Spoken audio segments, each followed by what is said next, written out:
Not long after my husband and I got married, by the time we got married, he was pastoring a church of 2,500 people.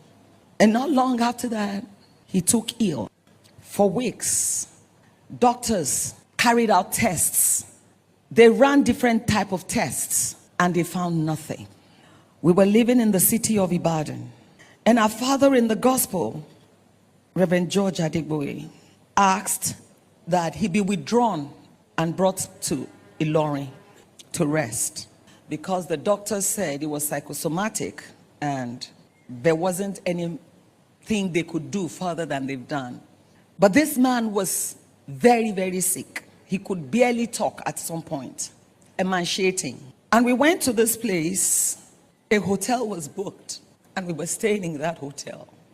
He couldn't eat. He would just lay there. And I was pregnant with our first child.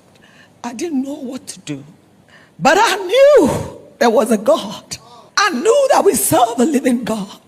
And as led of the Spirit, I shut down 3 days in fasting and prayer. And I was just praying. And on the third day, God showed me a revelation. It was an open vision. And in that vision, I saw him fighting. And there was a python around him. And it was as though that python was going to squeeze him. And then all of a sudden, a sword appeared from heaven and dropped in his hand, and he grabbed it.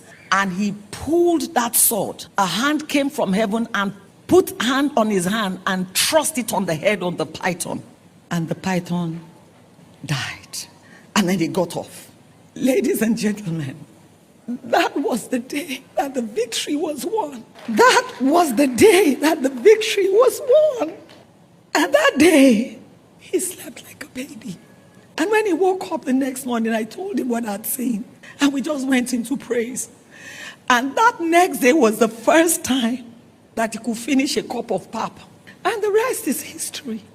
I tell you that story today to say to everyone here who is about to give up on God, or someone who is watching, who feels they are in so much trouble, they are in so much agony, they are going through a lot, and it feels like, you know what, maybe, just maybe, God has forgotten me.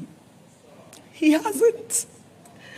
He's working warfare on your behalf in the Spirit, because he's dependable, he's reliable, he's a God who never fails. Not long after my husband and I got married, by the time we got married,